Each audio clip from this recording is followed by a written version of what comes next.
ఒక్కసారి కొమ్మూరి గోల్డ్ కి కాల్ చేయండి. తాకట్లో ఉన్న మీ బంగారాన్ని విడిపించి మార్కెట్ ప్రైస్ కి వాళ్ళు కొనుక్కుని మిగతా డబ్బులు మీకు ఇచ్చేస్తారు. హలో అండి, అందరికీ నమస్కారం. వైసీపీ ఎమ్మెల్సీ ఆంధ్రప్రదేశ్ శాసనమండలిలో ప్రతిపక్ష నాయకుడు బొత్స సత్యనారాయణ గారికి బ్రెయిన్ స్ట్రోక్ వచ్చిందంట.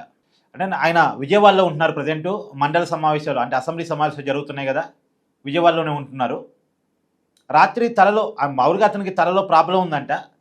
ఒక్కసారిగా పెయిన్ ఎక్కువయ్యేసరికి ఇమ్మీడియట్గా సహాయకులతో కలిసి ఆయన హైదరాబాద్ బయలుదేరి వచ్చారు. సిటీ న్యూరో హాస్పిటల్లో అడ్మిట్ అయ్యారు.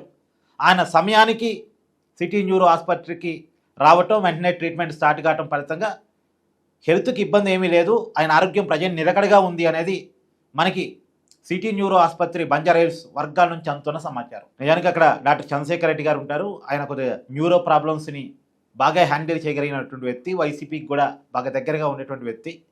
సో వాళ్ళు ఆసుపత్రి వర్గాలు చెప్తున్న సమాచారం ప్రకారం ఆయన ఆరోగ్యం నిలకడగానే ఉంది, ఇబ్బంది ఏమీ లేదు.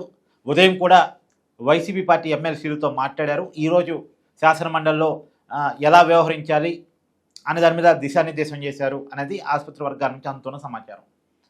గతంలో కూడా బొత్స సత్యనారాయణ గారు కూటమి 1 year పరిపాలన అయిపోయినటువంటి సందర్భంగా వైసీపీ నిరసన ర్యాలీ వ్యక్తం చేస్తే ఆ నిరసనలో కూడా బొత్స సత్యనారాయణ గారు ఒక్కసారిగా కుప్పకూలి కింద పడిపోయారు. వెంటనే చుట్టూ ఉన్న కార్యకర్తలు ఫస్ట్ ఎయిడ్ చేసి అతన్ని హాస్పిటల్కి తీసుకెళ్లారు. ఇప్పుడు ఇది నాకు తెలిసి సెకండ్ టైం అనుకుంటా ఒక్కసారిగా ఆయన ప్రాబ్లమేటిక్గా హైదరాబాద్ దాకా వచ్చి వెంటనే సిటీ న్యూరో హాస్పిటల్లో అడ్మిట్ కావడం అనేటువంటి ఇది ఏమైనా బాధాకరం. ఆంధ్రప్రదేశ్ సంబంధించిన సీనియర్ నాయకుడు, మాజీ మంత్రి, ప్రస్తుతం ఎమ్మెల్సీగా ఉన్నారు.